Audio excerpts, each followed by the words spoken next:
அன்பானவர்களே, இந்த உலகத்தில் பலவிதமான வேலைகளை செய்கிற ஃபேக்ட்ரியில், ஒருவேளை கம்பெனியில், அரசியலில், ஆன்மீகத்தில் நமக்கு கீழே உதவி செய்கிற நிறைய உதவி ஆட்களை வைத்திருப்போம்.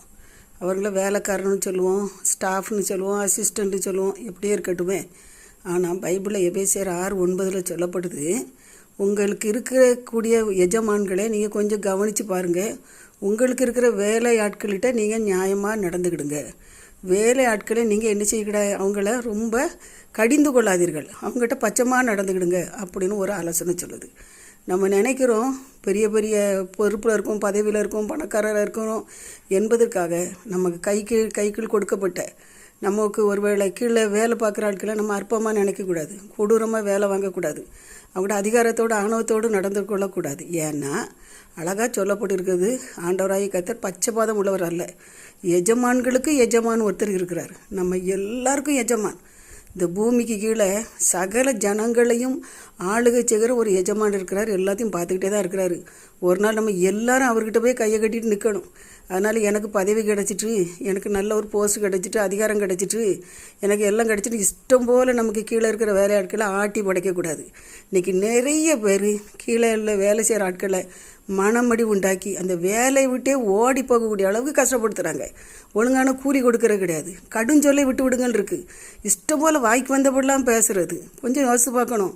இந்த எஜமான் போஸ்ட்டு நாடியில் உடம்புல உயிர் இருக்கிறவர் இப்படி பந்தா பண்ணிக்கிடலாம், பெருமையை பேசிக்கிடலாம், ஆணவமாக பேசிக்கிடலாம். ஆனால் நம்மளும் ஒரு நாள் கையை கட்டி பரம எஜமானுக்கு முன்னால் நிற்கணுங்கிற ஒரு பயத்தோடு இந்த பூமியில் வாழணுங்க. வாங்குகிற வேலைக்கு கூலியை சரியாக கொடுக்கணும். ராத்திரி பொழுது போகிறதுக்குள்ள அந்த கூலியை கையில் கொடுத்துடணும். ராத்திரி அவன் போய் நம்மளை குறித்து ஆண்டவர்கிட்ட முறையிட்டானா அது நமக்கு பாவம், சாபம். நிறைய பேருக்கு தெரியல. நெப்போலியன் ஒரு நாள் தன்னுடைய படை வீரர்களோடு கடற்பிரயாணத்தை கப்பலில் வந்துக்கிட்டு இருக்கிறாரு. கப்பலில் மேல் தளத்தில் நின்றுட்டு இருக்கிறாரு. அப்புறம் ஒரு இராணுவ தளபதி சொல்கிறாரு, உங்கள் வெற்றிக்கு என்ன காரணம், உங்களை பற்றி எல்லோரும் பெருமையாக சொல்கிறாங்களான்னு. என்னுடைய வேலையாட்கள், பணியாட்கள் இருனா இருப்பான், எலும்புனா எலும்பான்னு சொன்னதை அப்படியே செய்வான். வேணா பார்க்குறீரா அப்படின்னு சொல்லிட்டு ஒரு வேலையால் கூப்பிட்றாரு. ஒரு படை வீரனை கூப்பிட்றாரு. போய் அந்த சைடில் கிழக்கு பக்கத்தில் குதி அப்படிங்காரு. அவன் கடலுக்குள்ளே ஏன் எதுக்குன்னா கேம குதிச்சிட்டான். ஒருத்தனை மேற்கு பக்கத்தில் குதிங்க குதிச்சிட்டான். இராணுவ தளபதிக்கு ஒன்றும் ஓடலை. உயிர் இவ்வளோ ஏளனமாக உனக்கு தெரியுதா? மூணாவது காரனை கூப்பிட்டாரு. அவன் குதிக்கிறதுக்கு முன்னே தடுத்து நிறுத்திட்டார். இந்த இராணுவ தளபதி என்ன ஏன்னு கேட்காம, உங்கள் மன்னன் சொல்கிறான், நெப்போலியன் சொன்னாங்கிறக்காக குதிக்கிறீங்களே, என்னப்பா காரணம், என்ன நடக்குது?